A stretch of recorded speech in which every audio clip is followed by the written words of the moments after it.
Michal, je pravda, že Mazda hrdzavie?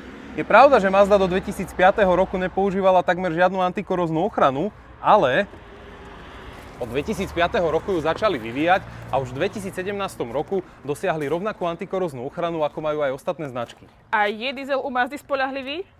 Diesel u Mazdy spoľahlivý bol, pokiaľ neprišiel prvý DPF filter. Potom to Mazda zachránila a priniesla na trh motor 2.2 diesel s označením R2AA a tento motor bol veľmi spoľahlivý, dokonca sa mu hovorí aj japonská 1.9.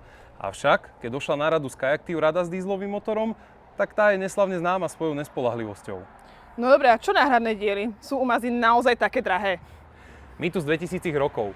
V čase 2000 rokov, keď tých aut tu bolo veľmi málo, tak samozrejme náhradné diely boli drahé, pretože je to japonská automobilka. Ale v dnešnej dobe, keď v každom veľkom meste je predajňa Mazdy a takisto aj po cestách jazdí veľa týchto aut, tak samozrejme ceny náhradných dielov sú výborné a sú veľmi zhodné s Volkswagen Groupom. Dovolím si povedať, že v niektorých prípadoch sú aj lacnejšie.